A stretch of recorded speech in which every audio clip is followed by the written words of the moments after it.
और खबरों की ओर बढ़ते हैं। संसद का मॉनसून सत्र 21 जुलाई से शुरू हो रहा है। सत्र में सरकार 8 नए बिल को पेश कर सकती है।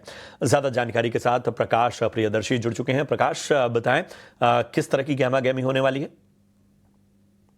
देखिए, संसद का मानसून सत्र काफी हंगामेदार रह सकता है। कई ऐसे मसले हैं जिसको लेकर अपोजिशन पार्टीज हमलावर हैं और सरकार से बहस कराने की मांग कर सकती हैं, जिसमें सबसे इंपॉर्टेंट ऑपरेशन सिंदूर है। और उसमें भी यूएस प्रेसिडेंट डोनाल्ड ट्रंप की तरफ से लगातार इस बात के दावे किए जा रहे हैं कि सीज फायर में, इंडिया और पाकिस्तान के बीच में जो सीज फायर हुआ उसमें उनकी भूमिका थी, लिहाजा अपोजिशन पार्टीज प्रधानमंत्री के बयान की मांग कर सकती हैं।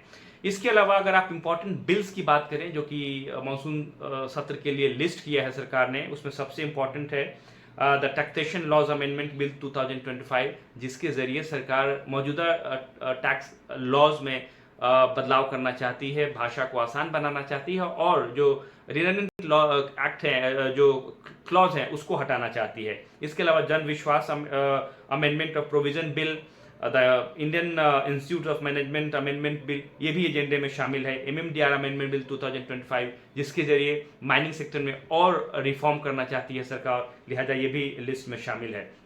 The national anti doping amendment bill, the national sports governance bill, ये भी एजेंडे में शामिल है। ये काफ़ी इंपॉर्टेंट बिल्स हैं। हालांकि इंश्योरेंस अमेंडमेंट बिल 2025 को अभी तक सरकार ने बिजनेस लिस्ट में शामिल नहीं किया है, जहां तक मानसून सेशन का सवाल है। हालांकि सरकार ये कहती आई है कि इंश्योरेंस अमेंडमेंट बिल को प्राथमिकता दी जाएगी। इसके अलावा 7 पुराने बिल्स हैं जिसमें शिपिंग सेक्टर को बड़ी राहत मिल सकती है, क्योंकि 3 पेंडिंग शिपिंग बिल्स हैं जिस पर कि पार्लियामेंट की मंजूरी मिल सकती है।